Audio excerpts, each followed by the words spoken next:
He was born blind in a world that had already decided what his life would be.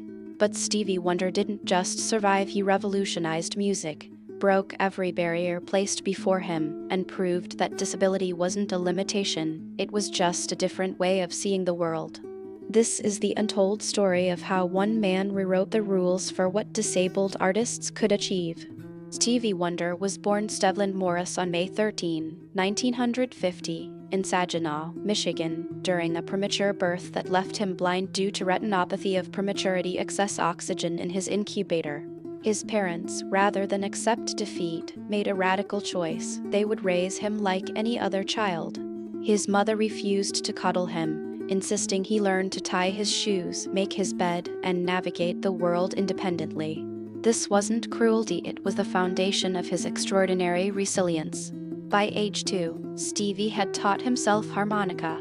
By 4, he was playing piano and drums. His musical ability wasn't just precocious, it was supernatural. When Ronnie White of the Miracles heard him perform in Michigan, he immediately brought him to Berry Gordy at Motown Records. At just 11 years old, Stevie Wonder signed to the label that would define his career. The world had no idea what was coming. His first album, The Jazz Soul of Little Stevie, dropped when he was just 12 years old. But Stevie was restless. He wanted to break free from the constraints of what record labels thought a blind child performer should sound like. He began fighting for creative control, a battle most artists don't win until their 20s or 30s. Remarkably, he won it at 14. This wasn't just unusual, it was revolutionary. In 1972, at just 22 years old, Stevie released Music of My Mind and everything changed. This album was his manifesto. He played virtually every instrument himself, used synthesizers in ways pop music hadn't heard before, and created a sonic landscape that was completely his own. Then came Innovations in 1973, fulfilling his first finale in 1974, and Songs in the Key of Life in 1976, a double album that many consider the greatest artistic achievement in popular music history. He didn't just make albums, he made statements. What made Stevie's genius even more remarkable was his instrumental mastery. He taught himself to play piano, harmonica, drums, bass guitar, keyboards, and percussion all at virtuoso level. But he didn't stop at traditional instruments. He was fascinated by synthesizers and drum machines before most rock musicians had even heard of them. He understood the technology at a deep level, which meant he could innovate rather than simply imitate.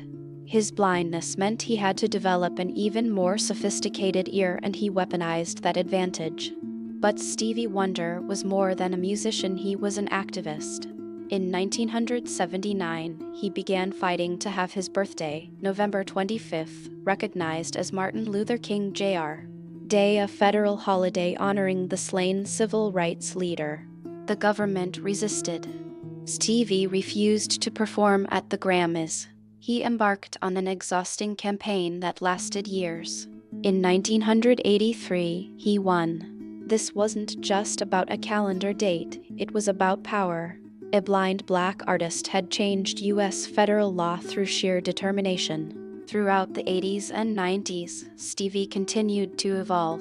Hotter Than July, The Woman in Red, In Square Circle, each project showed an artist unwilling to repeat himself.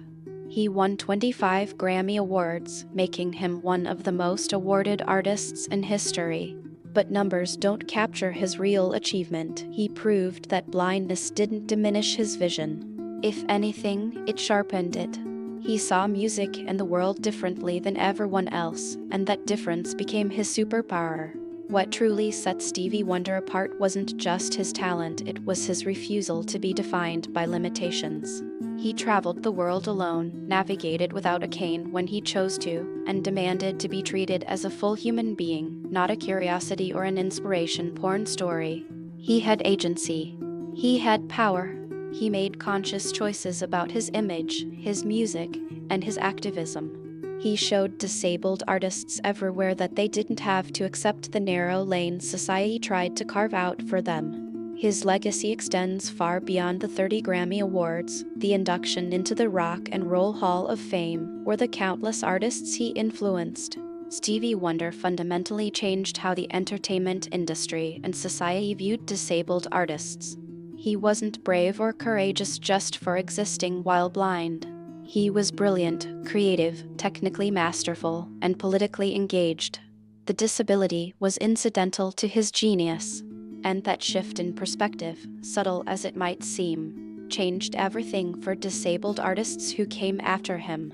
Today, Stevie Wonder remains an active force in music and social justice. He continues to perform, produce, and advocate. When you listen to modern disabled artists, musicians, actors, creators who refuse to be confined by expectations, who demand full creative control, who see their difference as a distinctive voice rather than a barrier, you're hearing echoes of Stevie Wonder. He didn't just overcome blindness, he transcended the entire framework that said blindness was something that needed overcoming. He simply was a complete artist, a complete human, a complete force of nature. Stevie Wonder's story isn't just about music, it's about refusing to accept other people's definitions of what you can be. From a child born into darkness to a man who illuminated the entire music industry, he proved that limitation is often just someone else's imagination. If you enjoyed this video, smash the like button and subscribe so you never miss a video like this one.